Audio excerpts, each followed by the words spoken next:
I'd like to call the work session to order, July the 8th. At this time we have the roll call. Commissioner Roach, Commissioner Haynes, Here. Mr. Bowers, Here. Commissioner Hadden, Here. Mayor May.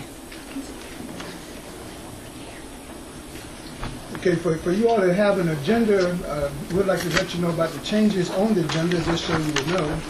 Down on the discussing items, the very first item down there, KCDC update, would not be tonight. The work-ready community would not be tonight. And the last item on their fairness ordinance will not be tonight. We will be discussing a special meeting when we get to new business. And depending on that particular date, that's when those items will be moved to. Okay, at this time, we can open it up for citizen comment on any of the other items.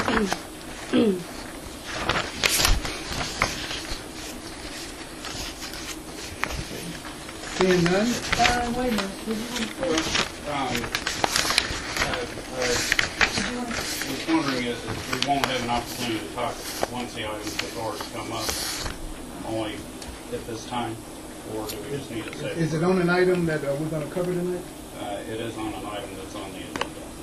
One that we're going to cover. Which one are you speaking of? The 2nd Street form-based code. Yes, you can speak on that. You have 5 minutes. Okay. Well, my name is Charles. Come to the table.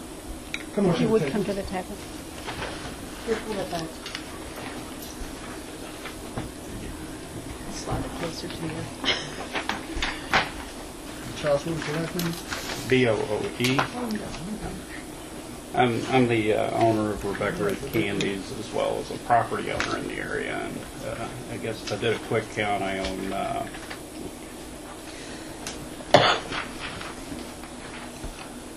7 properties, I believe, in the area that's under discussion. Okay, thank you. And the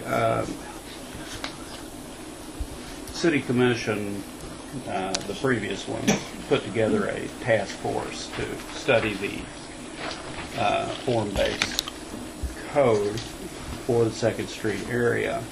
And then that task force was supposed to send a recommendation to the Planning Commission. The Planning Commission was supposed to send it forward back to the City Commission, as I understand. And so it went along its way and had a few bumps in the road, so to speak. And anyway, I don't believe the proposal from the task force came back to the City Commission. And I'm not sure what's going to be discussed, if it's, to bring it back, do it again, send it back to the original committee, make a new committee, or whatever. But personally,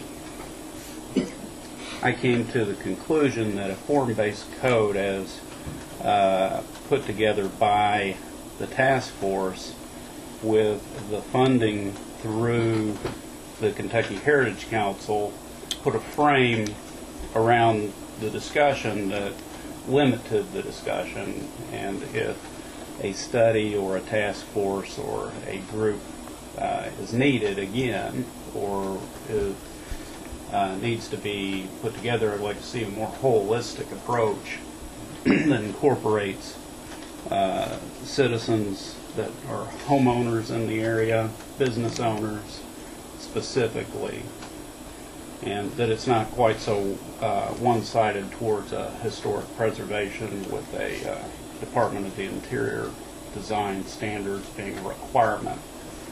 And I just feel like there's not quite enough participation in the previous task force. Thank you. Thank you so much. Anyone else enough to speak? Sure.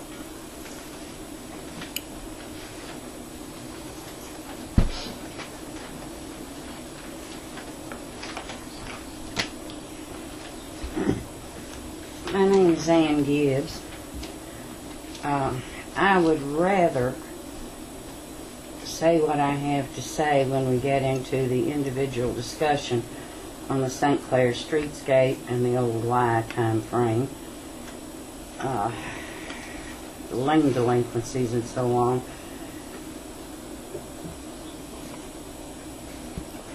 what I have to say depends a whole lot on what's presented under these various items, and when I have to go first, I'm not giving you all a complete opinion or a complete statement. I really have a problem with citizen comments coming first. I think citizens ought to be allowed to respond to whatever's brought up at whatever time. Well, Ms. Gibbs, I was going to ask our pro tem if we could, when we get to those items, I could ask for a citizen opinion, could I not? So I can ask. Thank them. you. Okay. I really, really appreciate that. Additionally, I may be the only one in this building that was a member of the Streetscape committee, the only one present here. I don't know if I can answer your questions, it's been so long. But to my knowledge, that Streetscape committee's never been disbanded. Never been disbanded. We may have been in abeyance, but we're still in effect, and I'm ready to go to work. Ms. Gibbs, thank you. I'm not looking forward to it, but I'm ready.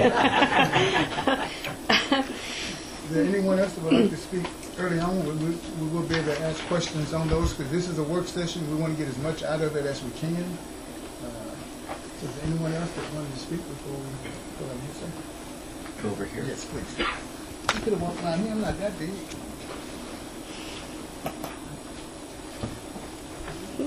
Yes, you are. No, okay.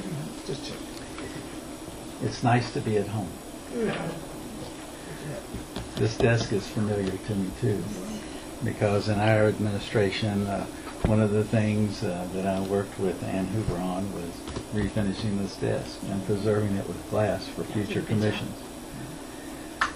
The reason I'm here, my name is John Sauer. I'm moving back to Frankfort on or before July 31st. Welcome back. In my grandfather's house. Yeah, nice. You appreciate history, and Sauers do too. The reason I come tonight is to speak in opposition to the fairness ordinance. I'm sure all of you want ordinances that are fair for everyone. In my opinion, the fairness ordinance is not fair for everyone, and I'll cite some things why. Also, my mother used to tell me, Johnny, you know, actions have consequences. And actions like ordinances have consequences. And sometimes those are unintended consequences. So I'll list a few of those too. Mr. Sawyer, let me just clarify one thing for you. That's not on the agenda tonight. I know. So we, I know, and I was told that under citizens' comments, you can comment about anything. It's not a special meeting, so he can discuss. well, my apologies. Mhm. Please continue. No problem. No problem. I'll list a few examples of what I'm talking about. New Jersey, Ocean Grove Methodist Church loses tax-exempt status for refusing to host a civil union ceremony. Now, as I understand it, one of the variations of this ordinance exempts religious organizations.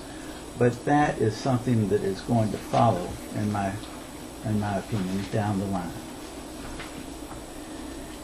In New Mexico, photographer fined for refusing to photograph lesbian commitment ceremony. That's not fair to the photographer and those who participate, and that's an example of unintended consequences, in my opinion. Certainly the commission and that community didn't anticipate that.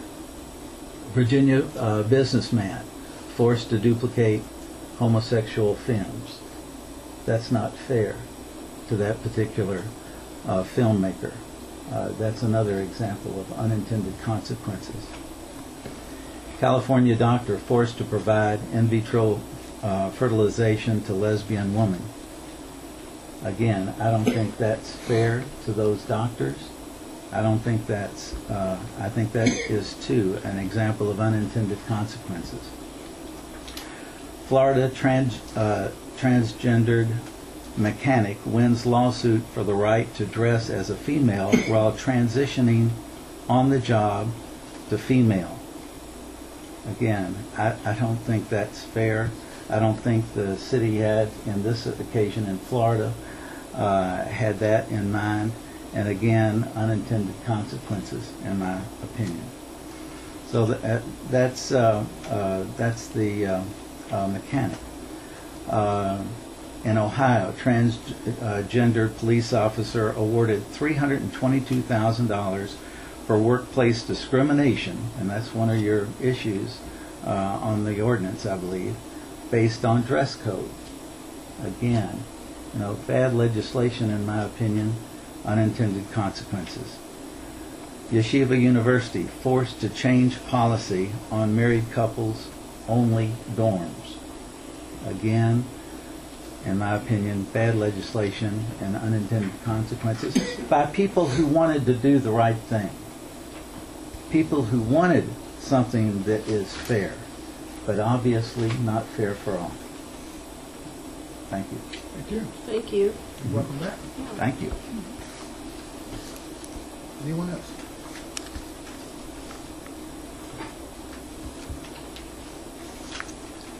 Okay, well, we'll move along to the discussion. We intended to continue the staff reports. Steve Dawson, Finance. Anything? Okay. Okay, Fire. Do you have anything? Just to notify the commission that we got awarded to that notification award today, $15,000 grant from the fire commissioners for additional training for our fire training center. I'll be getting more detail in the update. Thank you. Thank you. Randy? Just that I'll be requesting permission to add a couple of personnel items to the agenda. They're still in process at this point, so they weren't ready for the deadline, but we'll try to get them wrapped up by the end of next week. My replacement should be ready by then. A hire for the sanitation department is right now, and they're not on the agenda. IT. Oh, Gary, other than what you have on the agenda, you have anything? One thing, we'd like to add agenda and ordinance first reading for the property maintenance code, adding, changing the trailers, boats, utility trailers that you tow being allowed to park on the grass that we spoke about a few months back. We need to make that hot topic, so we'd like to make that change. Okay. For first reading. Chief Woodward. No report, sir. Tom Bradley? Yes, sir. I just had a couple things. One is I'm going to ask to put on the agenda the design for Phase 2 of the Shinkle sidewalk. We're putting that price together now. Phase 1 from East Main to Shinklewood is complete, and we would like to take the next phase from Shinklewood up to the entrance to the landings, and Phase 3 will be after that, but we'd like to go ahead and start the design on that. The other thing to report is that the Street Division and Solid Waste Division both had guys that came in this past weekend and worked on the flood, and they did a great job. So Yes. that's all. Good job. Pass on our regards to him. Good job. Okay, Bill Scott. I've got 3 items I'd like to add. One is we've got a letter from KIA stating one of our projects is eligible for a state revolving fund. We'd like to at least make the application. The deadline is the 26th. We may or may not use it, but you have to apply by that date. I've got a backflow agreement that I'd like to get on the agenda for commission approval, and a professional services agreement. This is one that the state recently required certification of wastewater labs, and this is to hire someone to help us put the stuff together that we require, the quality assurance plan and all the SOPs and everything else that we need to get the certification from the state. And again, like Tom, we had a very busy weekend. When we get as much rain as we have, as most of you know, we have our fair share of problems in the sewer system. So, thank you. Thank you. Jim and Jim. We have a grant that we're going to, if Rebecca, Urban would like to add to the agenda, Urban and Community Forest Grant application. We'd like to put on, it's for a grant, it's a matching grant. We would like to maybe try to do a master plan of our tree canopy in Frankfort.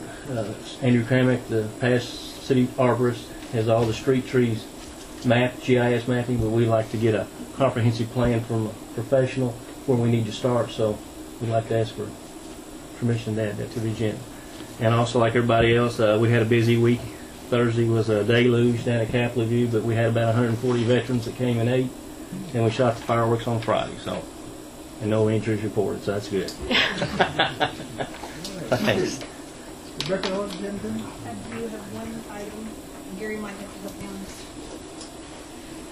If you all remember, back in February, we applied for a certified local government grant for some preservation training for our people and the community as a whole. And we were told that if we get that grant to come back and make sure you guys were still on board and wanted to move forward. We did get that grant. So it requires a $4,400 match from the city. Roger Stapleton is here from the Heritage Council if you all have any questions of him. We did find out that if we choose, we can charge anybody in the community or outside the community to come to this training, so that would be a source of match. But I just wanted to ask you all what you want us to do with this. Do you want us to put it on old business, new business? Do you just want to say go for it, or whatever you guys want to do, we'll do. And you're talking about old business for when it comes up For the vote, I mean, you've already voted to approve it, so we can just move forward, or if you want to discuss it or say, no, we don't want to go forward, then we'll take whatever direction you all want to give us. I say go for it. Go for it. And on a related note, can we do a related?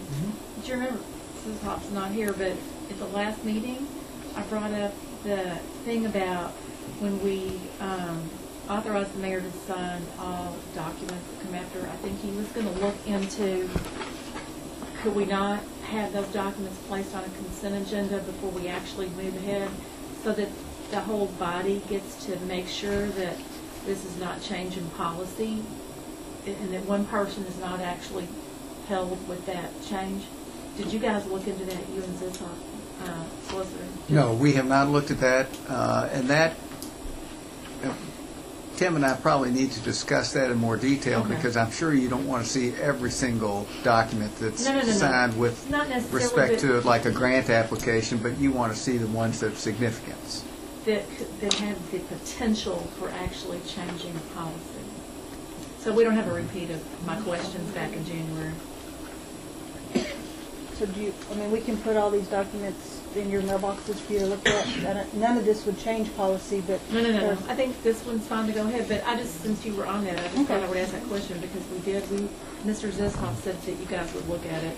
And if somebody should be, I guess Mr. Zissop and you, Mr. Solicitor, would be the ones to determine if there is a potential there, so the whole board gets to look at it. I'll talk to Tim when he gets back. Okay. Thank you. Thank you very much, Rebecca. Did I miss anyone? I'd like to add an item which would be to authorize the mayor to sign several releases of property maintenance code liens that have been washed out through the foreclosure and other processes.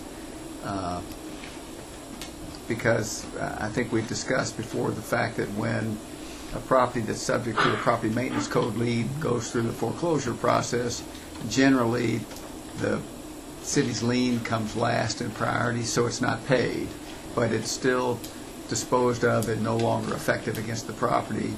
And I think it helps the property owner to have the city go ahead and release those liens so there are no questions about them in the future. And I'd like to add those to the agenda so that we can make the homeowners who have purchased those homes at foreclosure aware that there are no liens against their property due to the property maintenance code violation. And Ms. Gibbs, I can't help but see your hand up. When you say the liens are washed away, and the city's not going to get any money, Correct. that's not right. I'm sorry. I mean, it's not morally right, or it's not right legally, because that is the It's correct. legally right, but it's not morally right, and it's certainly not fair to me to pay my taxes on it. And anything else, I'm subsidizing some no-good jerk. And I really don't like that. And I'm wondering if there isn't some way, and I wouldn't mind a bit screwing up home ownership as long as somebody pays it. If I could respond. Is there a legal way? And under Kentucky statutes, a property maintenance code lien does not take priority over previously filed liens, such as mortgages. However, if you'll recall, at the next one or two work sessions, the commission is supposed to review a nuisance code. And under the Kentucky Revised Statutes, a nuisance code lien that results from a violation has a much higher priority than a property maintenance code lien. So that may help to resolve some of that problem. That in and of itself would certainly, I think, alleviate. Okay, thank you, ma'am. We'll be discussing that at the future meeting. Do you have any old business? I do. We passed the second reading of the garbage changes with the prices. I've noticed that the prices are still $18 for bags. Do you know when that should change? It should have already changed. Okay. Where was it 18? Kroger on the east side. Okay.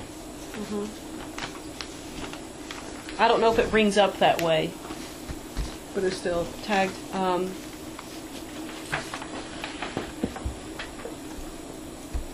I guess that's all I have for old business. I do have some new business as well. Anyone else has old business? It's not really all business. I don't know if it's all in there, it's just. Tell it to us. Well, I was talking with Chief a while ago about the citizen inquiry that I got this week, and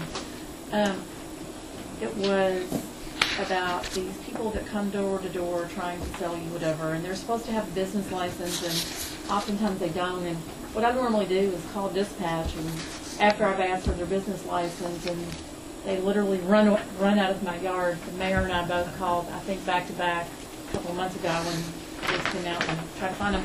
So what I was telling citizens is that, and this citizen in particular, and to pass the word along, that they need to call dispatch when those people can't produce a license. But I wonder if we should, under an announcement section on the website, put something to that effect, so we can announce it across the hall in a televised meeting, but maybe in the newspaper on the televised meeting. And should we have something on the website that tells citizens, make sure you ask for a Frankfort business license, and if they don't have one, to call the number 875, and so that we can stop this? Or maybe they shouldn't ask for a business license because maybe that'll make them leave town and you really want to catch them first. I don't know, but maybe we should have something on the website as well as announcing. We could post a safety tip or something Okay. along those lines. Okay.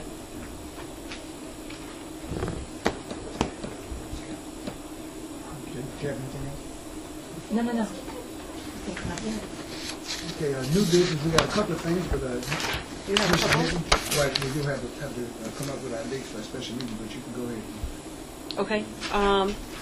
I wanted to know if the land grant survey with the Boone Center, if that could be posted on our website as well. I've had a few emails coming to me about that with the expansion. And just seeing if we could post that and make sure we're all in favor of doing that. If not, I can just email it to people who get in touch with me. I think it's a 92-page document or something. The Boone Center expansion, trying to put it on the website. I think that would be better, be more assistance. I just have like a link, and then maybe they could, What- yeah, of what's going on. And I think so. So if people have questions, we can just send them right to that.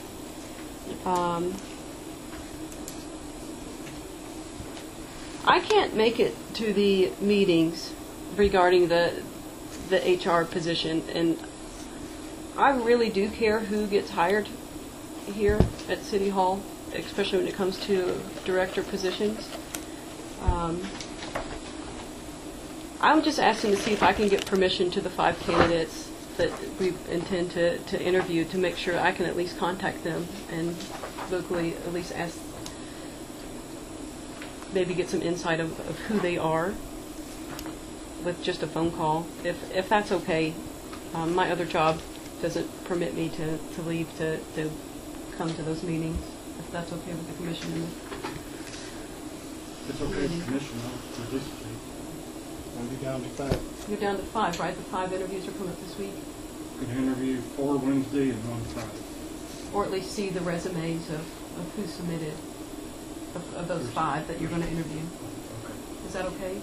Sure. Well, we used to, the whole commission used to interview all of those positions at that level. Why are we not having a? I don't believe the HR director is considered a department head. Well, we interviewed the last full-time one when I was here. Usually that's something that the commission in the past is, well, there's an hour. Did the commission used to interview? Department heads, we did. Okay. I mean, I don't have a problem with you doing that. Yeah, I think at this rate in the game, if we can see the resumes of those 5, so like. Or at least just put them, just get a copy of all 5 of them in our boxes or something. We could always see who you're interviewing. I can do that. Okay. Thank you. And Commissioner Hedden, you wanted to be able to actually, I would like to call them. I think that we should, I'd like, if we need to do that, do that. What do you think? I would point out that 31.38B2 of the ordinances states that one of the duties of the city manager is to recommend to the Board of Commissioners for appointment all directors or heads of departments and all subordinate employees of the city, but the board shall be the appointing authority. So if the board wants to take a more active role in the hiring of department heads and directors, then you may want to take a look at amending that ordinance. And that certainly doesn't address whether or not you should call them and talk But with that them. ordinance has been with us for a while, right? And so, how new is it? When was that revised, updated, changed? Because isn't that the same ordinance that has been around for a decade or something? This particular section has been around since 1970. Well, okay, so it's the way that it's enacted, because we always used to, the whole board would interview the last human resource director that we had when I was here, that came shortly after, and the department head. So I guess it's just how you want to apply it. I don't think we need to change it. I think it's how it has depended upon how involved the city commission wants to be, but if the city commission is going to be involved in the interviews, then I think you probably would want to change it. Because it would be difficult for the city manager to make an independent recommendation to the Board of Commissioners if the commissioner is involved in the interview process and then are involved in selecting which candidate would be recommended. So, and again, I don't think that precludes you from contacting them, but I'm just pointing out that that's what the ordinance says now. We could change it. I'm just saying that in the past, the commission interviewed under that same ordinance. So I guess it's just on a case-by-case basis it could be, correct? But can I ask him what he was saying? Generally, the city manager would recommend 3, and the commission would interview the 3 and make a determination. You know, the manager can recommend one of those 3 as the top person, you know, in a session. but it would narrow the field down to 3. Okay. Just for the record, I'm not interested in the interviewing. Okay. I think we have people to do that. I wanted to in on the city manager because that's what I think we're all out for that. But if that's what the body wants to do, we'll let the votes, kind of shake it out because I think you can get almost too involved in those. Unless we have some problems, then of course that will change things. Do we have any other new business? Yes. Okay. I've gotten some emails and regarding a pipeline coming through Franklin County. I don't know how much of the city is actually involved with that. But I do think that there needs to be a discussion, and I don't know if we need to officially set up a meeting with the county. I don't know if the city manager is working on that as well. But to at least get that information to the public and educate all of us elected officials as well, because I do feel that there will be some questions coming to us, and we should be prepared to answer them. And Rob, have you heard, because I'm getting emails also, and I'm reading everything, but it looked like Franklin County, the magistrates they had some kind of meeting.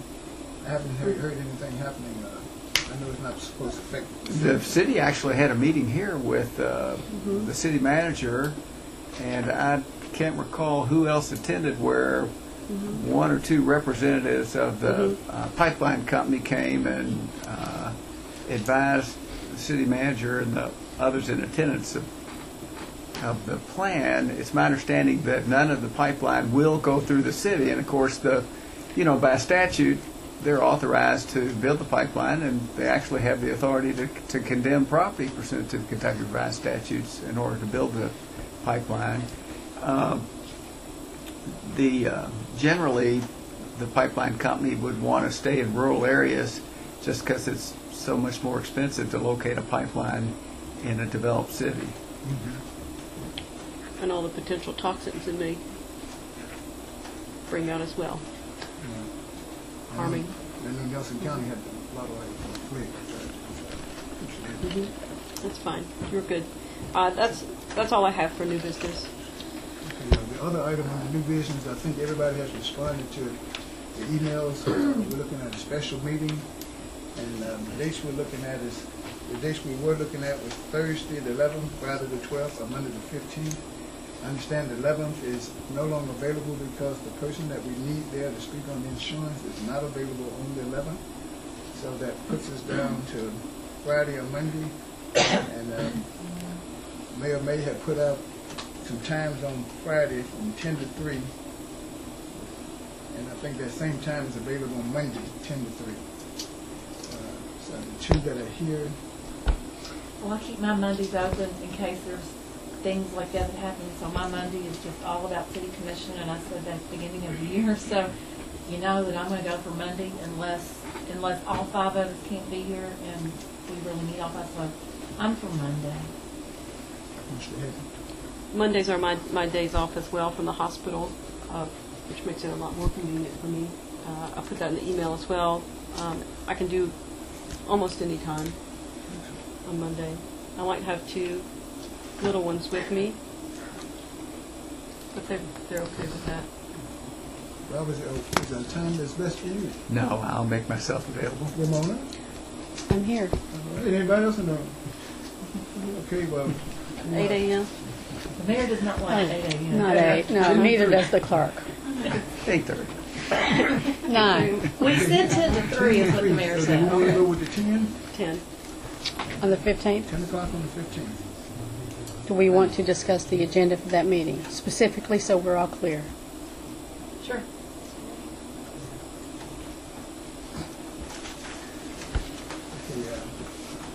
Okay, the only thing I know that will be on there is, I know the insurance will be on there.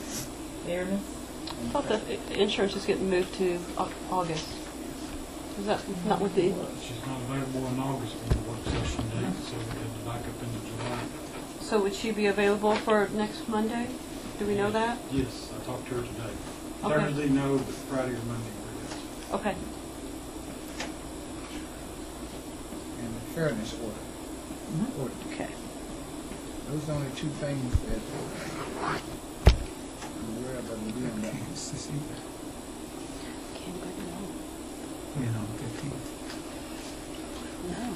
The one, was there anything else that came in that, other than, that's the special meetings kind of. Well, Rob just asked me about KCDC since they couldn't be here tonight, and I can't answer that, whether she would be available for that presentation or not on Monday. Do you want me to contact? If you would contact actually both of those two that Okay. scratched.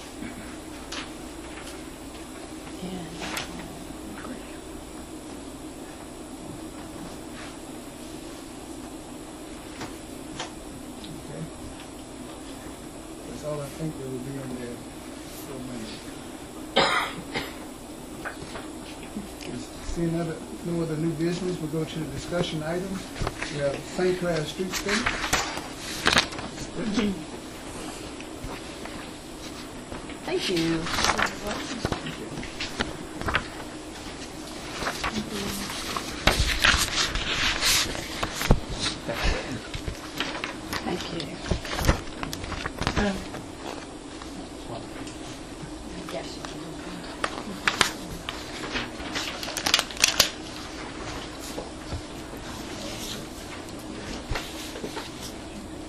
Thank you, guys. Britton Skinner with Downtown Frankfort. And our design committee has been working on the streetscapes. Back in 1999, a streetscape master plan was adopted for downtown Frankfort with the help of the Sidewalk and Streetscape Committee. And several years ago, there was actually monies set aside by the State Transportation Enhancement Fund to go towards the Streetscape Phase 3. That has not been enacted yet, and we are here to urge you to push for those improvements to be made. And there's a sense of timeliness with this, and what we're talking about is the streetscape between the Singing Bridge and Main Street along St. Clair. And some of the timeliness is related to the fact that the Judicial Center is doing some improvements as part of their project, and those improvements are directly in front of the Judicial Center down to the corner of Wapping and St. Clair.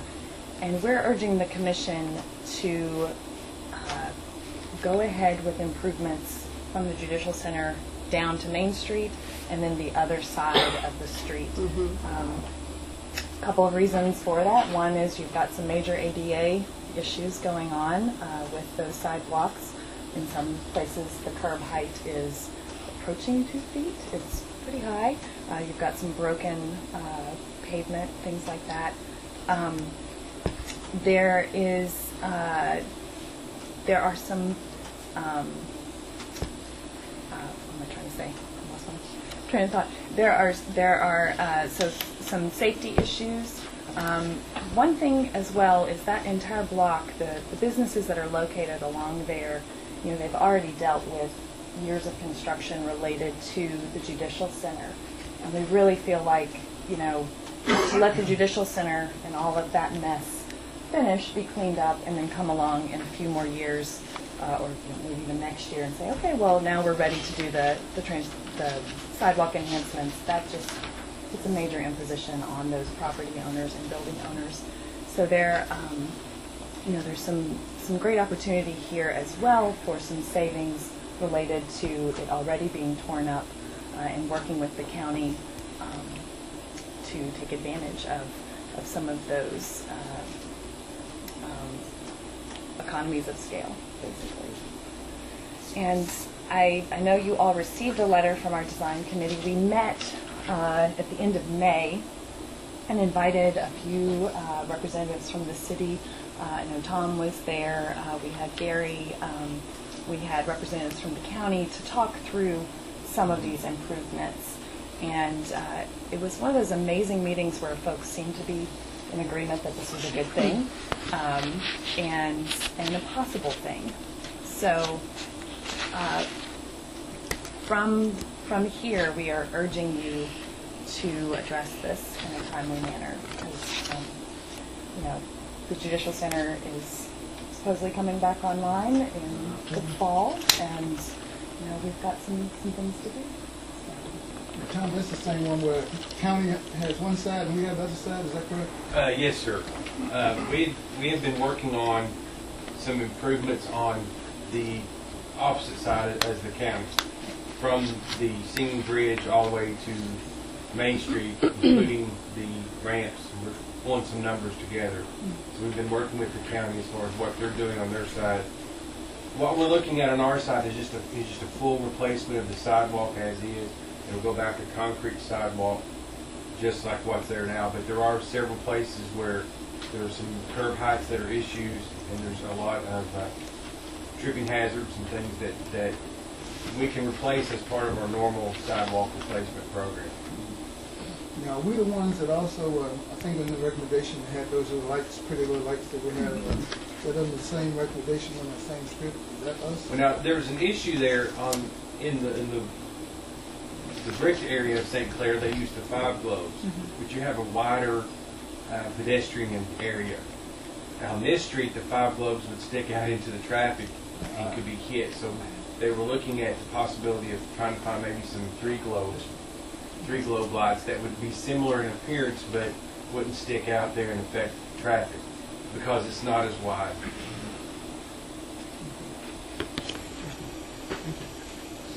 Commissioners?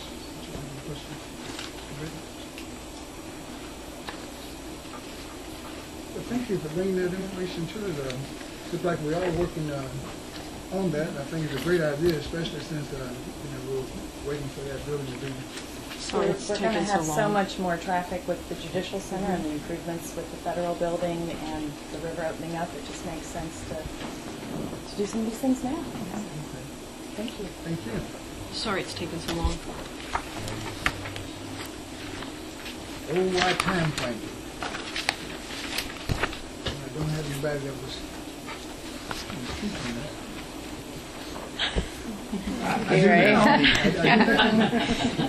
Oh, you got the next few. Huh? You might. He was Get comfortable. wasn't he?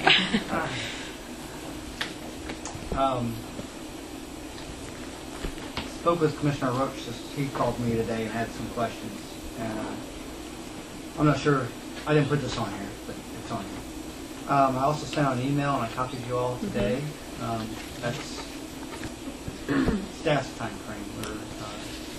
Unless you tell me differently, we're following normal procedures as far as the property maintenance code. The property owners failed 2 consecutive board orders by the Code Enforcement Board. Number 3 was up on June 29th, and so we're preparing to file with district court this week. And then the county will file it, and then the judge will decide when or if any fines, and how and why, or all the details of any repairs, remedies, or bringing in compliance. That's recommendation. Continue that way. We don't have any say on when it's put on the docket at district court, but it can't get on until we file. But that's clear. I mean, are you looking at longer than a year for it to get on a docket? I mean, how long do you think? Or typically, it's much less, usually about 2 to 3 months. There have been some that have gone a year plus. But the 2 that I recall that are a year plus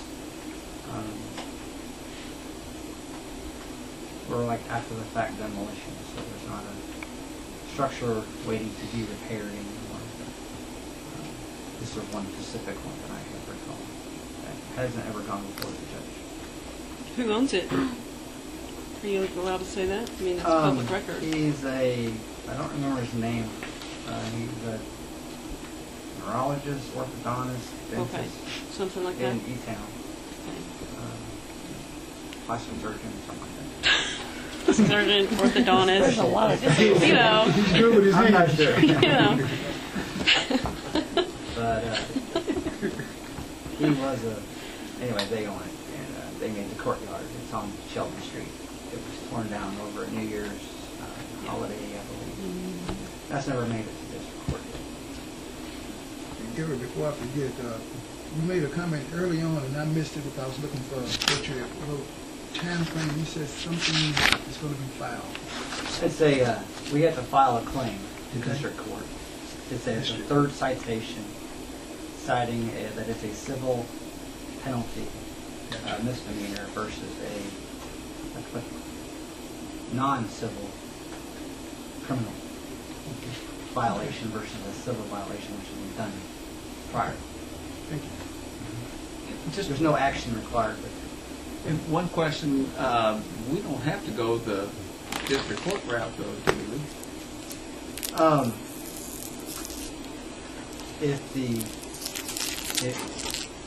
To force the owner to comply and make the repairs, yes. We have not. Our property maintenance, the citations, the sections that we selected for the Code Enforcement Board was repair, fix, and cited the exterior problems. And I gave the language text instead of just the numbers this time for y'all. We did not order them to demolish it. So if the city wanted to go in and demolish it, then there'd be different steps and procedures that would be necessary, in my opinion. We would have to have the fire chief or marshal go through it, and probably a structural engineer, and deem that it is a imminent danger. And then that would be the most what I would recommend going. And if it's imminent danger, then the owner has 7 days to remove it. Or then the city would be responsible for removing it and then sending the bill to the property owner. If they fail to pay the bill, rebuilding on the property for that cost. We do not have that budgeted in our anticipated amount budgeted in our budget. What's the anticipated amount? In 2006-ish, it was around 160. We tried to get bids from 2 others, and they have not provided us those numbers. Mainly, I think, because they have not been able to go inside to see the changes, additional issues. There is likely some type of asbestos, whether it's tile or materials in the walls or elsewhere. So those are always added costs at the end. They have to do it asbestos abatement. And it's right on the river. Yes. Is there a grant for that? Actually, yes.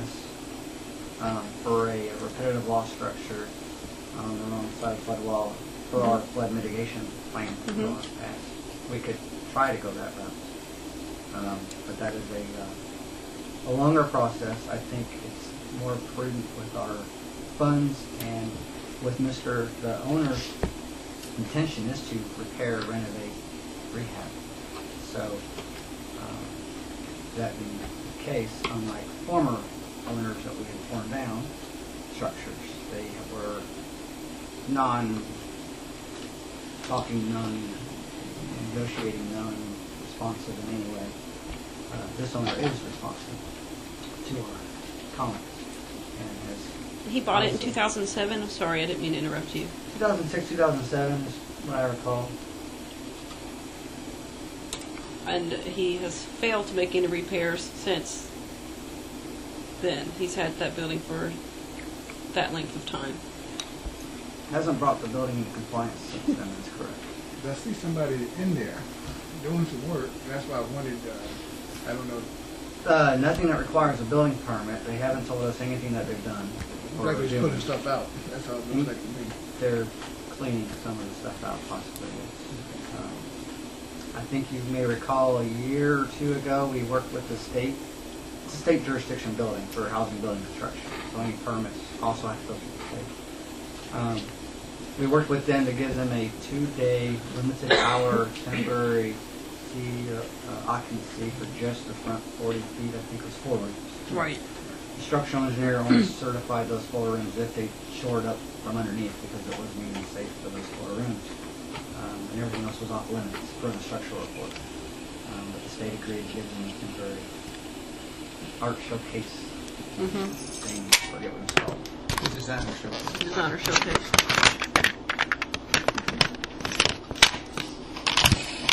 Other than that, there's been no marketing, grant application, and now the paper indicated. He was hoping for the fall, I think 2014, and I sent him a letter reminding him of all the steps he needs to go through to get from.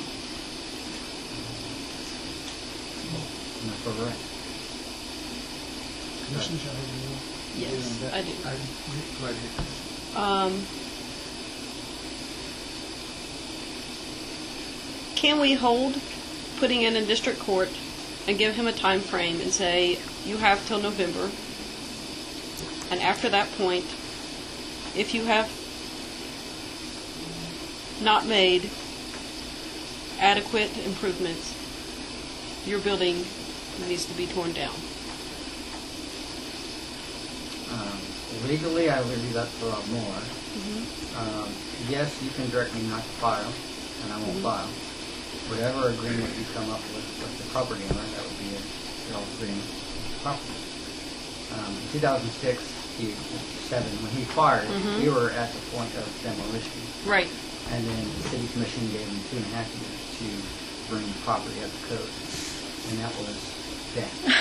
And when the city adopted the abandoned property ordinance, and we made a lot of changes, I started the code enforcement proceedings over. So I was a clean slate, 2.5 years to 12 and passed at that point. So we started over. We gave him to go with the community development block grant, and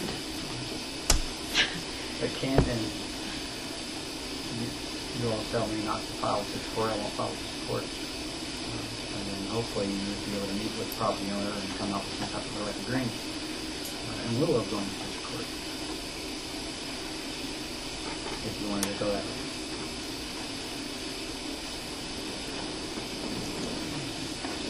It's very difficult to enforce the city's property maintenance code when you have a building that is non-compliant and that has been that way for a number of years. It's within eyesight of the city hall. Perhaps one way to accomplish what you're trying to do, Commissioner Hedden, would be to, if the commission wants to move forward with the district court action, is to have the district court action filed and then enter into some type of agreement that would then have the court's approval.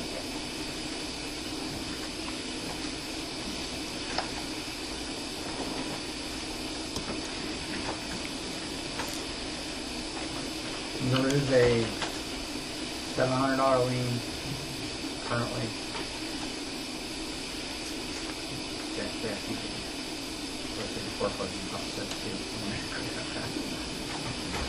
Then we would own it.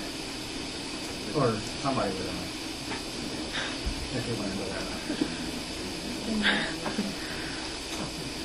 Commissioner, Could I hear from that citizen right there? she's calling on you now. How long ago $700 lien, or that lien, that $700 lien been in effect? 2013, that was this year. This year. Is that on top of previous liens, or that including previous liens? That's separate from the prior lien. So I think there was a $2,000 prior lien, and in 2013 it's been $700. Going from memory on that prior. My point is, But it may been really linked with when other things happened. For sure. my point is, he hasn't done anything with this property, except what other people have done with their own time, their own money, vis-a-vis the designer showcase. He's not going to do anything with this property. And he's had more than one extension given to him. He's owned that building for what, 5.5 years? 7.5? I'll say 6. Okay, and he lost a couple of years in there because of the fire downtown, or that was his excuse. Those still aren't finished either. that's long done with. I think the city's giving him more than enough time. I don't see any point in giving him any more extensions. Thank you for your comments, Ms. Gibbs. I like the direction that you're going in with the district court filing, because I think that puts structure. And I know I've got comments from Commissioner Roach already. Of course, he's well in line with, and the shorter the better. But it's one of those, I just think we have a structure there. It's been this long now, let's do it right. Let's finish it. Because now, they did invest a lot in these programs. I mean, they showed me a brochure of what the place would look like if it was finished. I mean, that had to cost a little bit of money. And it doesn't look anything like the brochure. But if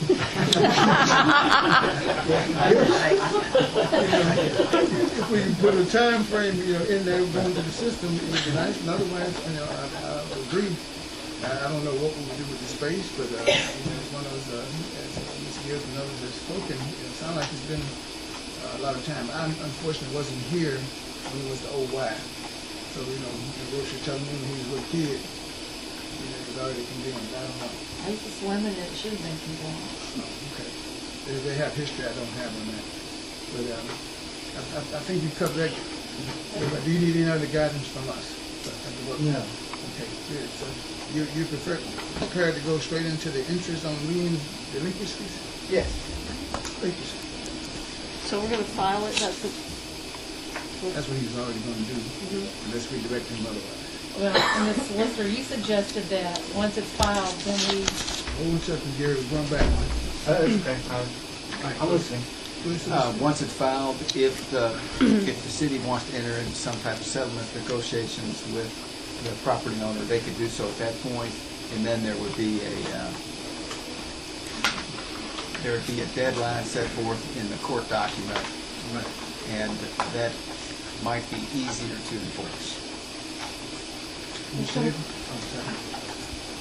I was just going to say, can we go on and direct you and Mr. Zishoff to work on that? Can we go on? He's going to file this when? This week? Yeah, it should be Wednesday at the latest. I'm hoping to get it all done tomorrow so I can file it Wednesday morning. What do you think, Commissioner? So we'll file, but with an agreement. We would have to... That would be discussed. What typically happens is I file, and then it gets scheduled for a docket, and at that meeting before the county attorney and the property owner and the judge, they then discuss, has it been fixed, what are the options, what are we going to do? And at that time, we could provide, there's an agreement that's been previously worked out, or we're willing to go into an agreement to repair as long as it's a short time frame. Okay. I don't need the agreement to file, and I don't want to put it subject to in the future agreement. Then it won't get put in my docket. Right. Okay. Preferably. Y'all on the same page? Got it. All clear. Okay. Thank you. A month ago, I shot y'all an email with the PowerPoint, and it was tabled from last month. That's coming, but this is only one page.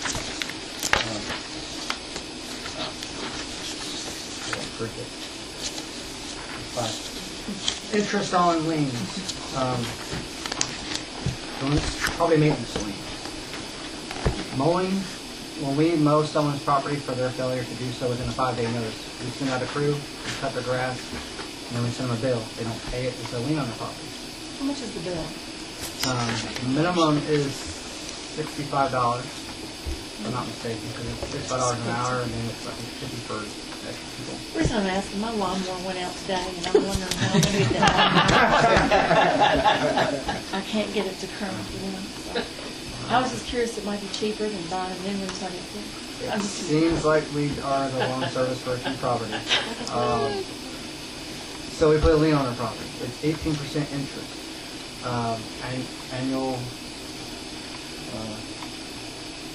yes, until it's paid. Problem is, or the concern is, we sent out 100 and some letters through Rob's office, letting everyone know who had a lien, property maintenance code lien, I think it was $500 is the limit. And a limit. I forget. 100 some letters went out. Several property owners have called back and said, okay, I'm willing to pay the $180 mowing bill, but I have a $400 interest bill.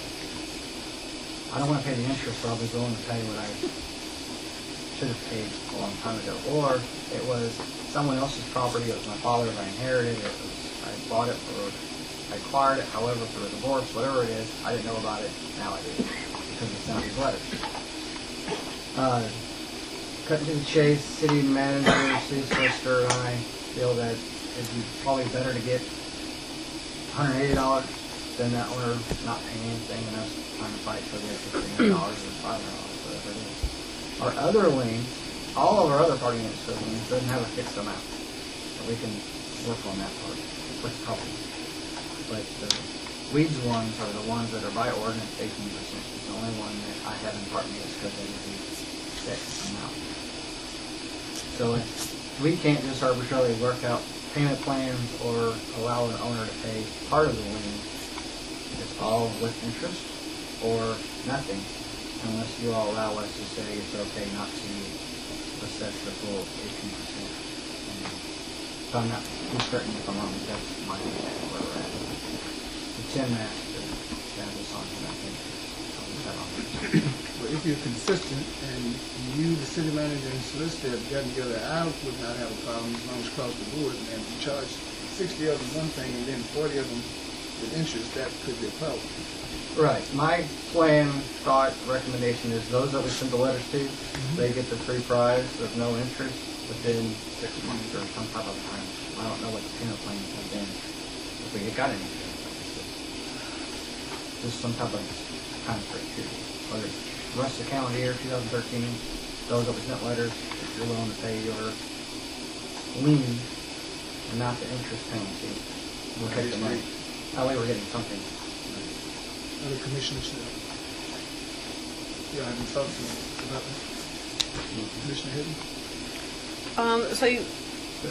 I'm fine with at least getting something, because right now we're not really getting anything, are we?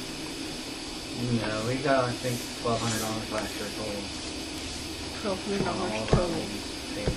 We've gotten 4 people that have paid us now. I think. Minus the interest? They paid without interest? They were different ones, okay. not weed ones. The weed ones we were just holding on to because we didn't know what we were going to do with them. The other ones, there's I think 3 to 5 that are pending, waiting to find out what's going to happen. They have paid, but they said, I'll pay the amount. They didn't give us a check or anything. And then we've gotten, I think, 5 that have paid outright. And we've talked to 49 property owners that got the letter. And sent them all, sent like 30 plus to Rob Moore's office to negotiate a payment plan. And that's where I'm at on that one. Realistically, there's probably 5 people that would follow, maybe 10 at best. That have contacted us and they're willing to contact us to try to make it right for the week.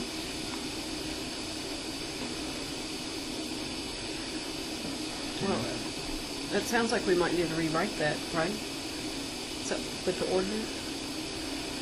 We could, what we would need to do is we would need to have a formal program that gave the people, if you want to give them 3 months, or if you want to give them 2 months, if they agree to pay their property maintenance lien amounts due within a 3-month period, or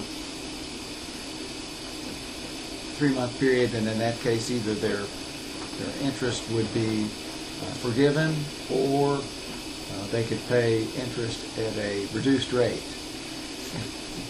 Not many, ask Mr. Dawson, and he'll tell you not many banks are paying 18% interest on bank accounts these days. So if you wanted to reduce it to 4%, 5%, 3%, even that would be a certainly a benefit. It was changed to 18 in 2004, 2005 for that task force committee. It was, I think, strictly by memory, I think it was 10. Could have been 12. It didn't jump, it went up in 2004, 2005, it's the penalty of 18%. Just what was that for? So leave it as is, and you can say, let's try to get some money in for the actual lien amount we're out. I like what you all have worked out, and that's what it sounds like, kind of agreement here. And I do have somebody who didn't speak over here, but I do like a time frame. That is 2 months or 3 months, otherwise it's almost back to like the Y bill and giving too much time. Yeah, you have cut off. There is a property maintenance code board, and maybe it would be appropriate what Sheldon is dealing with that. As opposed to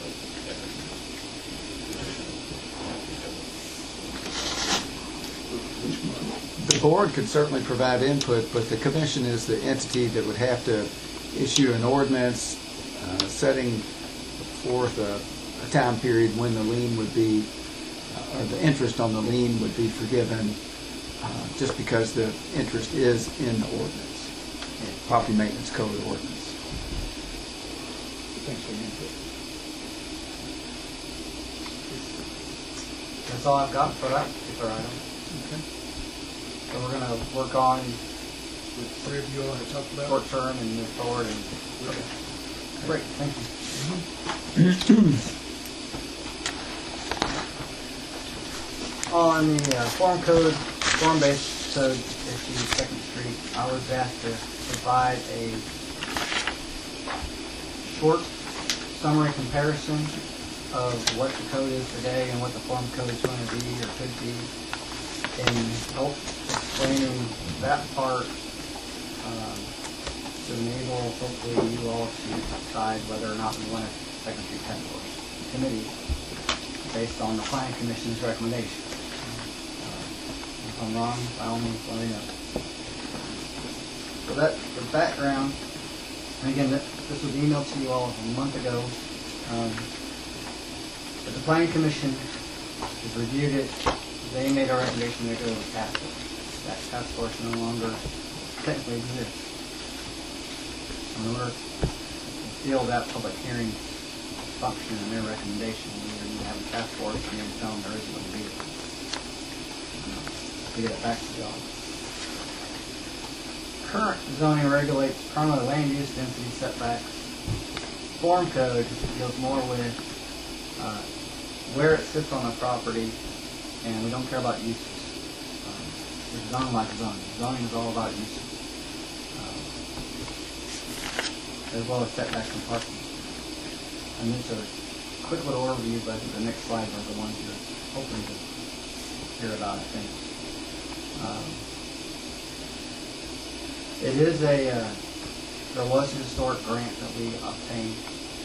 The form code was to have a historic preservation element in it. So what level, fully open.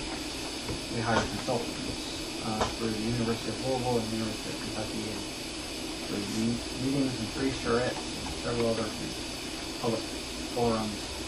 They came out with a plan that we had. Our version provides build two lines, meaning instead of having a minimum 30-foot setback, you guys are building, you have to build here, not further back. So we want you up close to the sidewalk and not minimum of so many feet back. It's the reverse of that. We have design standards on both the inside and the outside of what the building looks like. We have reduced parking, increased uses and density. Density is how many units per acre. Intensity is how much can you fit on commercial, industrial type uses, or both. And then we add historic preservation emphasis. I used Central General, Commercial General Business District, which is the bulk of Second Street. Today it's general commercial. There's no architectural review. You wanted to come in and demolish any privately owned property on Second Street, get a building permit, good to go. You want to change its use, you've got to go through the development plan. So I emphasize that, and TC is town center. That is the equivalent of Second Street. There's That's few- town center? Town center. There's a town center, which is a more of a commercial mixed use in the form code, and there's neighborhood center, neighborhood general. That's in the more residential area. So in CG, multifamily, today, conditional use in CG. Proposed, permitted. Mixed use, microbreweries, manufacturing, reception, and assembly halls are not allowed, period. No ifs, ands, or buts in the CG. Under proposed, it's all conditional. Permitted, conditional, permitted. Game rooms, billiard rooms, in the shopping center. If you're CG zone and you have a shopping center, you can have a billiard room. If not, you don't get it. Conditional in the proposed. Bed and breakfast, no today. Conditional. Conditional means you get a public meeting night. Normal, a lot of zoning has conditional uses. It almost fits in that district, but there could be some residential ramifications due to the proximity. So they want that reviewed. In our neighborhood general, the bulk of that area is zoned professional office today. So duplexes are not allowed. Retail, very limited. And no eating and drinking and no bed and breakfast in today's zone on the proposed, permitted and conditional. So all the uses are being increased. That typically increases value of property. And fair. The more you can use the property, the higher the value. These are generalized. I haven't thought out every detail. Setbacks. Again, today, 2nd Street. We want your building cannot be closer than 20 feet to the sidewalk unless you get a variance. Under the proposal, you can't be more than 0 feet back. You've got to be at your front property line. Or you're allowed to go up to 15 foot if the space between your building wall and the sidewalk is public, meaning court, like for tables, open areas for the public to use. You still own it. Public looks like a sidewalk, feels like a public space. Otherwise, you got to be your building has to be at the front. We have a minimum of 5. The rear jumps to 25 if there's no alley. If there's an alley, it's 0. The biggest difference is interior ceiling height. Today is 8 foot for building code standards. Attics can be 7.5, can be considered habitable space. Certain conditions apply, there's a lot of rules to that, but 8's the standard. The proposed code was 12 foot for single story, 10 foot for multi-story. Where did these stuff come from? It came from the community meetings and comparisons of walking through the neighborhood by the consultants in the public. And they said, I feel like the historic structures that are here today and the existing structures here today, this would fit. And that's where the numbers came from. Most of the historic structures currently on 2nd Street? These structures, I said historic structures, but the majority of them are historic. They're older, 50 years and older is considered historic. So, the lot coverage. Today, you can only cover 50% of your lot with the structure. Suppose you could cover your whole lot, your whole 100% can be a building. Again, added value, potential added value, and more exciting feel. But facade window treatment, building facades, we are going to add requirements that we don't have today. You've got to build, your building has to be a certain width of your lot size. And there's the proposal today. Doesn't matter, whatever you want to build, you get to build. Size of that building. And there's the proposal, it's different. Gary, can I ask you a question? You say that lot coverage, the building has to cover 100% of the lot. Allowed to. Not required. Allowed to. Sorry. It's allowed to go 100%. Today, 50%. 4-story max is proposed today. You can build a 75-foot tall building if you want. They can be 20 foot wide if you want. Not realistic, but And that's what it is. Off-street parking, whatever your use is, we're going to require you to have parking on off-street parking today. Under the proposal, 0 parking is required. You don't want to provide a single parking space for your tenants, for your businesses, for your workers. God bless them. How does that help? Well, How's that, what is the, I mean, why would anybody even think about going that way? What would be the, depends where you're located, but it's intended that the city owns a large parking garage across the river. They have a trolley system, and a bus system. And Located in a neighborhood. we don't require. It doesn't mean you can't provide parking, but we don't require any parking. Today we require it. We're going to tell you you have to have 4 per 1,000, 3 per 1,000, or 8 per 1,000. If you're a restaurant, 8 per 1,000 is the gross bill. Under the proposal, we're not going to say how many you have. We're going to tell you 0 is okay, but if you want to provide them, they have to be the back of your building, not in the front of the building. They have to be within your building if you cover your whole lot, obviously. But if you don't want to provide any, that's okay to us, the city. Now, marketing, feasibility, realistically, they're going to have something somewhere. If you provide it on site today, it's a 10-foot setback from the front and 2 on the side. Suppose we don't want any parking in the front, first 40 feet, whether it's in a building or not. That on the first floor. Second floor can go all the way up. Parking can. Parking can. If you built a parking garage, first floor, first 40 feet, looking at the front and back, is intended for commercial use. Mixed manufacturing, industrial, light industrial, whatever use you want, but it's supposed to be retail, commercial. Above it can be all parking, or it can be mixed use, or it can be residential. That's under the proposal. And again, these are generalized to bring it down to some comparison for you. I think a lot of you have heard some pros and cons, and this is how I analyze that. PO versus the neighborhood center. Main difference is on the front. Today, if you're going to build a house or a structure in the PO, you want you 25 feet back from the sidewalk. On the proposal, 10 with a maximum of 30. A minimum is 10. You have to have a port, and you can be set back further up to 30 feet if your neighbor is set back. So there's some fluctuation in this district, unlike the first one.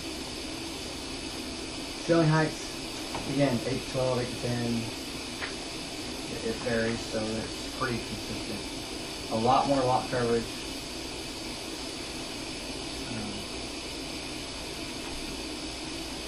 Off-street parking is required by the use under the proposal. Half for residential, and we count whatever your street frontage. So if there's 3 parking spaces on your street frontage today that's available, we count it. That's what we do today for all of South Frankfort, but not for those that are zoned professional offices. If you've got 2 parking spaces on the street right in front of your business, you don't count it. You have to still provide 2 extra ones elsewhere. So this is more flexibility in that case. But we do say you got to provide parking in this section.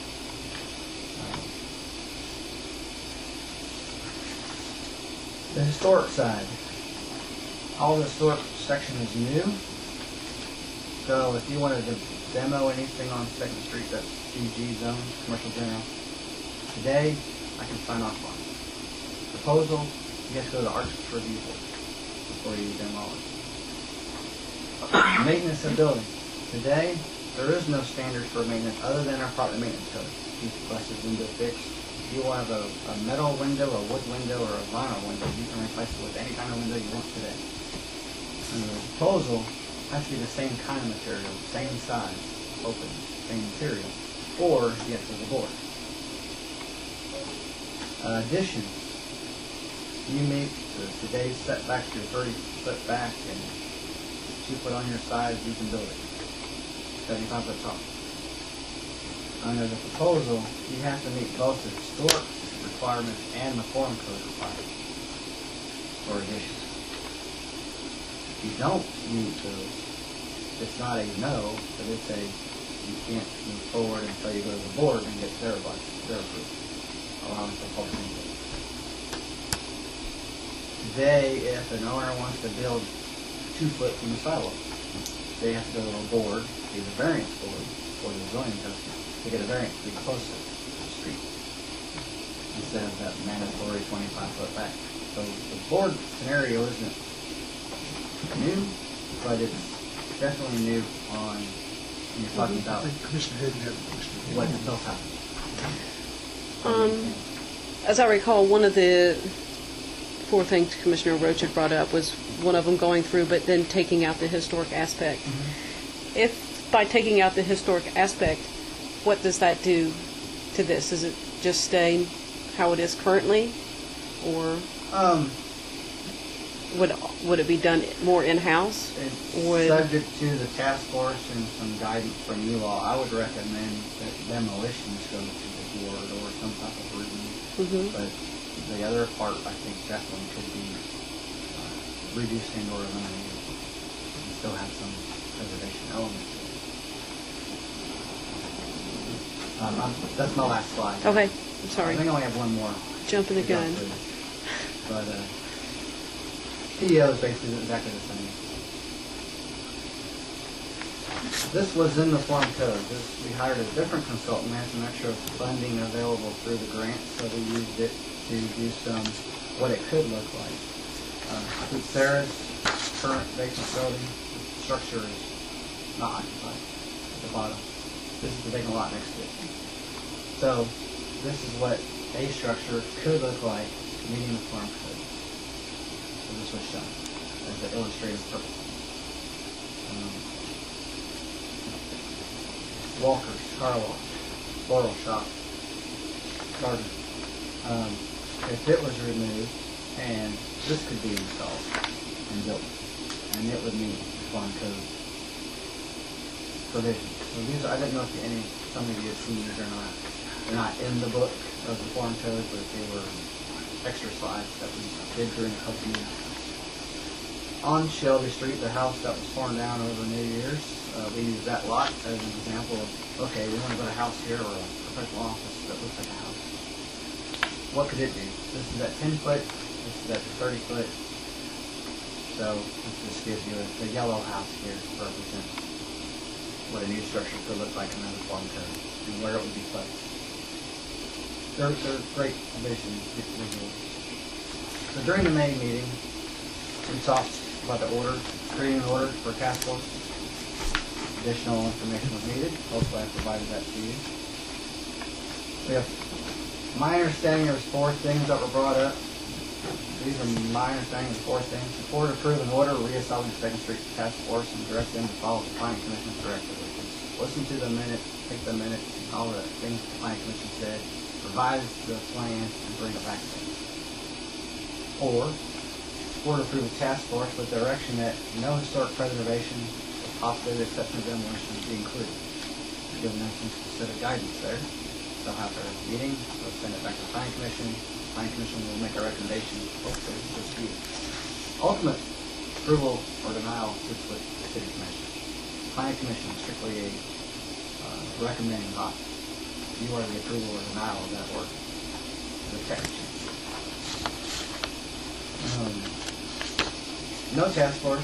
Direct staff to work on amending the commercial general district to be a little more flexible. That was one of the 4 options that was talked about. We can do that.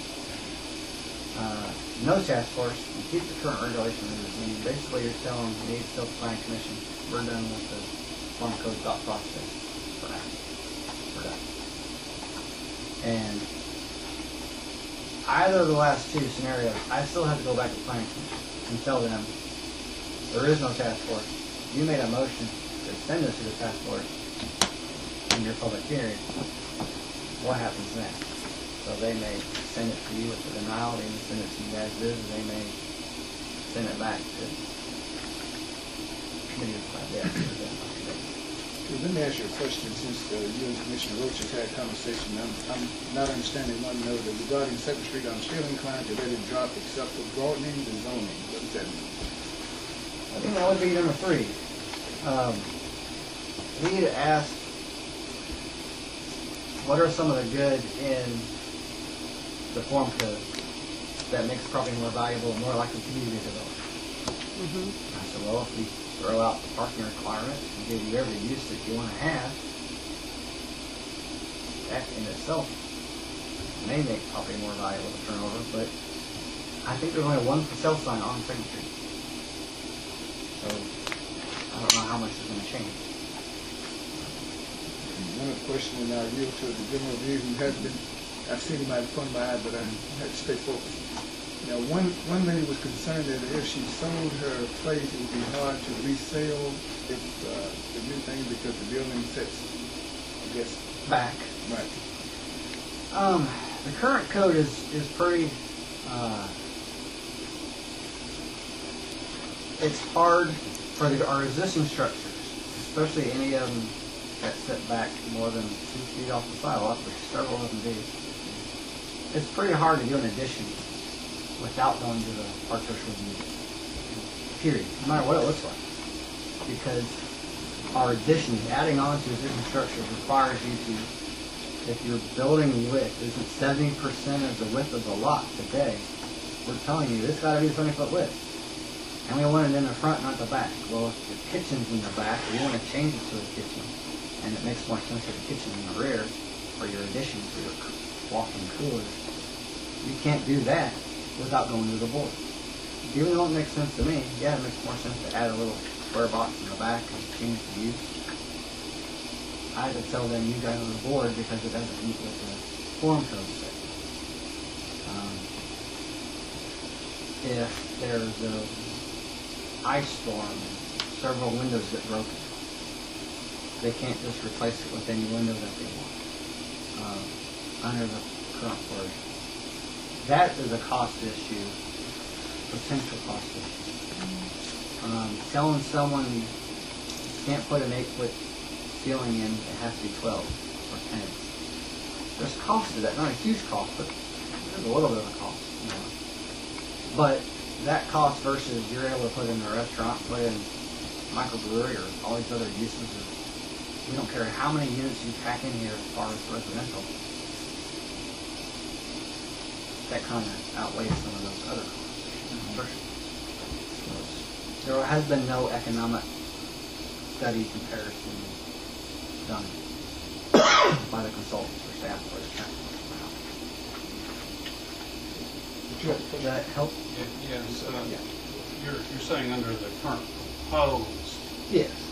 The proposed regulations, not the current zone. Current. To clarify, under the current zoning, if a window goes out, you can replace it with a window that might not be the same under the current zone. Correct. In the general commercial zone. There's many zones on the street, so it gets a little bit complicated. One thing, but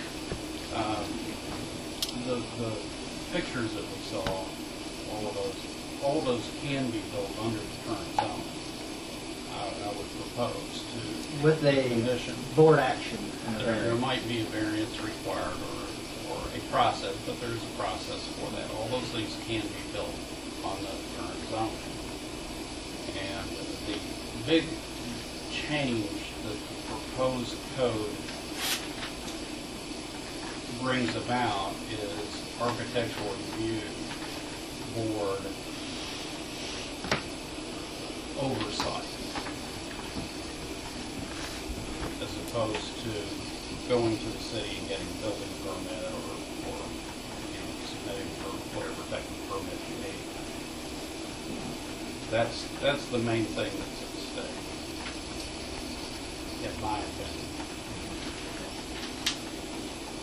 And if I may, that's correct. Unless you meet all of the form code standards, it can be administrative approved. But a lot of the existing structures don't meet today's code, and you can add on or you can change, but there are still ramifications that will dictate that may likely require board review approval, architectural review approval. And on the maintenance, if you have a shingled roof or an asphalt taped roof, tile, you just can't, today, under the CG zone, you can replace it with whatever you want, good, better, and different. Under the proposal, you can only replace it with the same kind unless you go to the board and get something else approved. There's integrity, there's a feel to our area, and that's what this form code is trying to help promote and maintain. And there is a cost to that, but this area has been in the National Historic boundary, I think since we've had the boundary, but it's never had local zoning. And I don't think that was unintentional for whatever reason. And now we're trying to make it more intentional to become more preserved.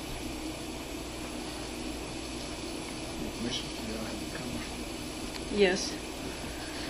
I think the bottom line, what it comes down to anywhere in this city, is how do we make it easier for someone to come in and try to develop or redevelop?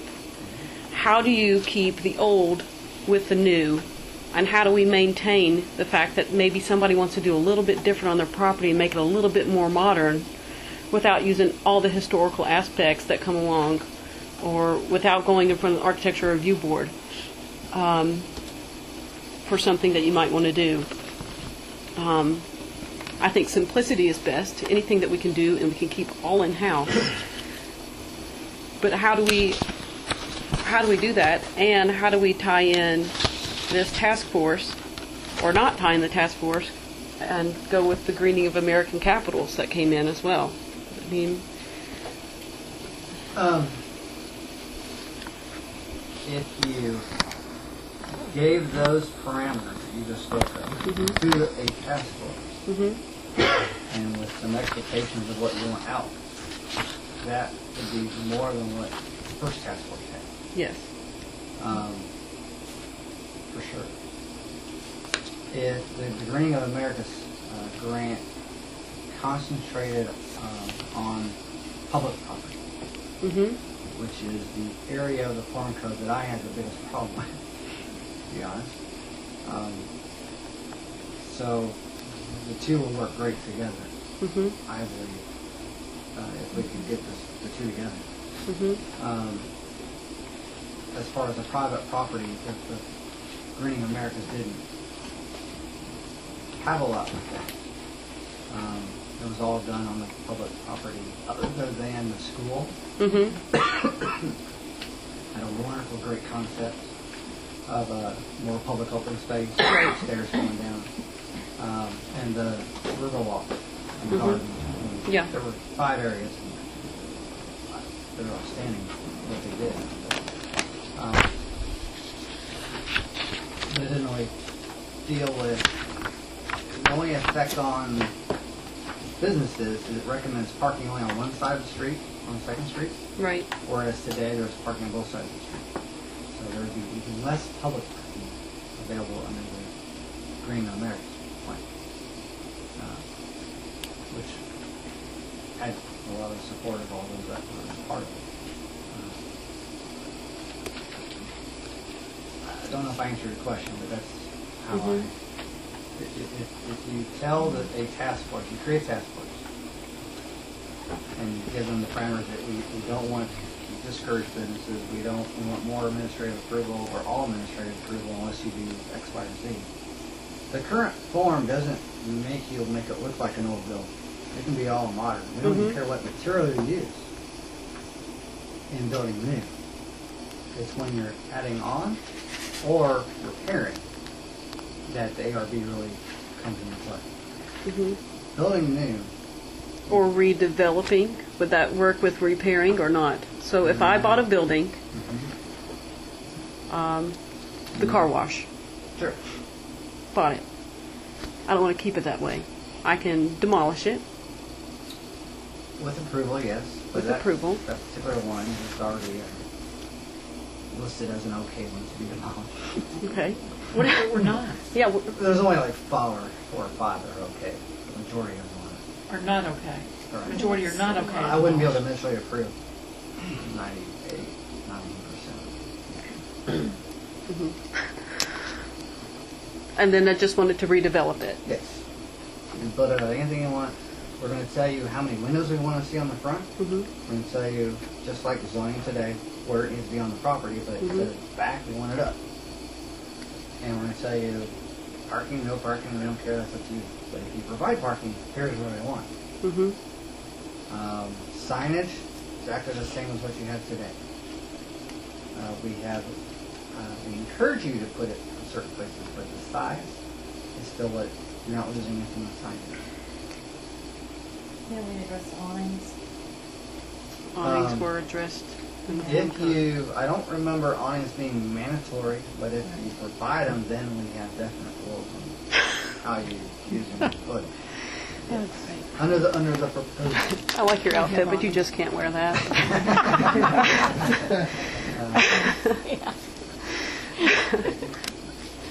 That would be that. Now, if you bought it and you wanted to leave it as is and not change anything and use it as a park, God bless America, you wouldn't have to get you'd have to get a building permit for the change of use. But we're going to tell you to change the windows, change the roof, paint it, or anything else. If you wanted to add on to it, then you're unless you were going to add on 3 times the size of the current building, you have to know the board. Explain what you want to do to get their approval. Is the lumberyard part of this? Are they zoned in or are they not? I know Currently, they are in. they are in. Currently, yes. Or as proposed, they are within the bounds. I just think simplicity works best. I know if there's any way to work on simplicity with the form code, it can work. Just like most things in life work, as long as you keep it simple. When you start adding everything else and saying, oh, wait, you're going to do that here. Sorry, this is what you need. Or, and I don't know if taking out the historical aspect, does that make it more simple? If you do the form code there. How much of the property is owned? 60% of the property on 2nd Street is... Government owned. Give or take, or by a school? Feels that way, yeah. So you're only looking at 40% of the street. And how much of that is already occupied? All but 3 lots, I believe. Yeah. As far as structures. How many of those people who own buildings right now have asked to make changes within the last 3 years? Do we know that? Yeah, well, 3 years. Stretching my memory on that one. I'm sorry. I'm not going to think back further. Like, I mean, for instance, even there like used to the be a old little Merchants liquor building store, on the and corner. Now it's a great little landscape. Yeah.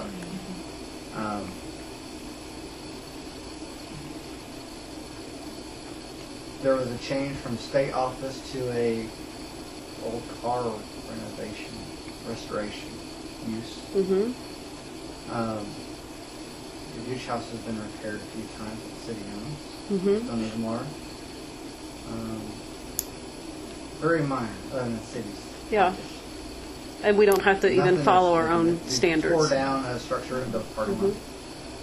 Correct. We don't have to meet our own standards. Even, yeah. So in Schools essence, the don't- city could even buy these 4 vacant properties and Well, the ones that are do vacant whatever. I have mean, the easiest route. It's the ones that exist that have the more difficult route.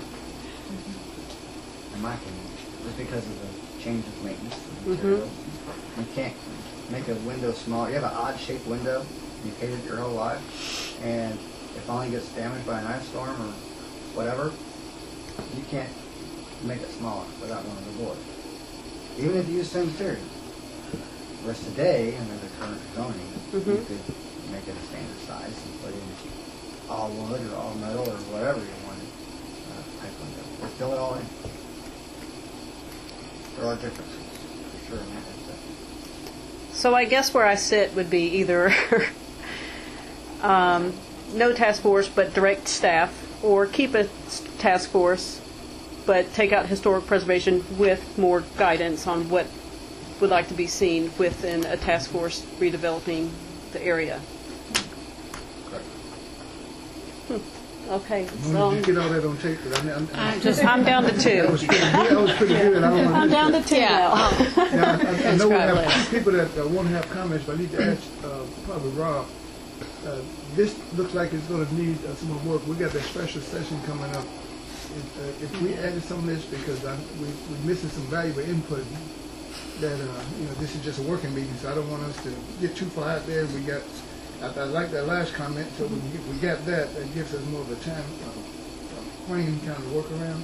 Is that okay with you? And I had a question over here, and a question over here. If that'll work for you. Well, I've made all these comments to Mr. George previously during the process of the You got less than 5 minutes for that.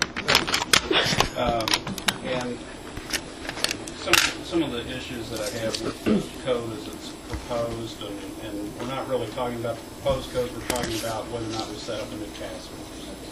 And I recognize that. But the proposed code still will not allow you to do anything with the Frankfort lumber property that is river-oriented because you're facing the building to the alley or you're putting your parking next to the river. You're already compromised on some of the things that might bring a developer to that property. You can only go 4 floors. Maybe that's okay, maybe it's appropriate, but maybe 5 floors is what the developer needs. I don't know if that's a problem or not, but I know I can't put a restaurant on top because the code specifically prohibits that as it's proposed. I think a nice seafood restaurant on the top might be a good thing for it, being close to the river. There's a lot of things when you get down to the very fine details of the proposed code that I don't think it's consistent with the riverfront development movement that's going along. I don't think it's taken it into consideration in a significant way, which it should. I don't think that it can be broadened, as it has been said, that it might to the rest of South Frankfort because of height issues and so forth. And it has been proposed that the owners of the properties will be billed for streetscape improvements, which runs terror throughout the community. And that's as far as I can go with it. Thank you for the time. Oh, shit, hey, I won't go within for the full 5. Ms. Gibbs. I'm not going to say I have a problem with this, but with, I think, approximately 40% of 2nd Street is not owned by governmental entities, right? Okay, that's a minority. I can't see that historic preservation on 40% of that property is going to be that important. You see what I'm saying? Yeah. Or that necessary. And I don't know, is Rogers Funeral Home part of? Well, they face Ewing, they face 2nd Street. So there's a lot of anomalies here in all of this. Something that has struck me is once you get off 2nd Street, you're in pretty much 100% residential property. And there's no buffer between 2nd Street, whatever is going to be on there, and Steele, whatever, all those streets that run there, Conway, Ewing, Shelby, and I'm disregarding Capitol Avenue, which is no longer majority residential. But I have to wonder, too, are you trying to encourage an improvement or an increase in the number of residents living in South Frankfort? There's been a big effort to include residential development downtown because where people live, people buy. You're not emphasizing residential development here on Second Street. It doesn't seem to me like you are. And I have somewhat of a problem with the setbacks. My little street, Marshall Court, is 3 houses long. The first house sits close, the second house sits back, the third house sits close to the street. It gives all 3 of us a larger degree of privacy. And when you're not allowing those varied setbacks here, can be somewhat of a disadvantage if you're wanting second or third story living units in there. Charlie Boo was talking about 3, 4, 5-story buildings. Anything above 3 stories is going to be out of scale with everything else that's on Second Street and in that area. I would be opposed to something that's going to allow that much of a variance. But 2, as long as you got the VFW down there, I don't know how much this is going to add to the ambience, for lack of a better word, of whatever it is you want to do here on Second Street. Thank you, Ms. Gibbs. Did the commissioners have, because like I said, I think this one won't finish tonight. It needs some more input. Want to add that? Yes. It's okay with the other commissioners. Sure. So add it to the 15th? To the special, yeah. Because I think we can, because I got the letter July the 8th today. My printer was broke. I went out and bought one today. So I printed it. It came out and it said some things that the city commission needs to do. And we're not ready to do those tonight. I can let you use my printer if you let me use your lawnmower. No, actually, I bought me a new printer, so you better go buy your lawnmower. $134 at Walmart. Good try. Commissioners, is there anything else that you have, Gary? I appreciate all the work you've done on this. Is there anything you want me to do different for that 15th, or just bring this and keep going with what we talked about? I think we are almost, well, I can't speak for the other commissioners. I'd like the last comment that, I want to say Sister Hedman. Sister Hedman. Sister, I like that. Said on that one, so, I want to make sure, I have to get with Ramona and capture that, because I don't take shorthand. And if you see what I wrote down, there's nothing like what she said. And, I just wrote discussion. Okay. I haven't That's what I should taken do. You did. Now, the question he asked, is there anything more than what he brought there? I'll email it to you so you'll have a fresh copy of it as well, or I can give you a hard copy if you want. Or I can do 9. I like hard copies. There being nothing up on the agenda, I'm open for I saw Miss Gibbs' hand up again. Was she going to adjourn? I'm seeking a motion for adjournment. Well, can I ask? Well, yes. I said that I would ask tonight, and so I kind of should have asked way back when you were talking that. Did y'all get that email from a citizen about Cove Spring being closed so much of the time? And so I said that I would ask a question. I think it's because of the huge running water, right? Yes, just wasn't safe. I like Did to you go. know that? I like to go in there and imagine we have a whitewater river running through Frankfort. No, But it wasn't safe to anybody. Accidents happen, yeah. as you know. And sorry, the thing about the public, they're curious like anybody else. If one's in there, you might end up with 10 people in there. So Yeah. we always try to keep the city safe as well. Okay. Did you get that email that way? If you responded, I did not get that. Will you? Can we just send it to you so you can respond then? Yeah. This citizen knows, I think, that it's about safety, but I can't remember exactly what it was. we just forwarded it to you. We'll forward it, let you respond. Then I can say that I actually did ask about it like I promised to. Do you have anything else to ask? No, I don't think so. Mr. Henry, do you have anything else to add? Mm-mm. I would entertain a motion for adjournment. I move we adjourn. Commissioner Bowers? Second, I'm not Bowers, I'm Hedden. No, Your she moved, sister. I'm Sister Hedden will second it. Seconded by Commissioner Hedden. This meeting is adjourned.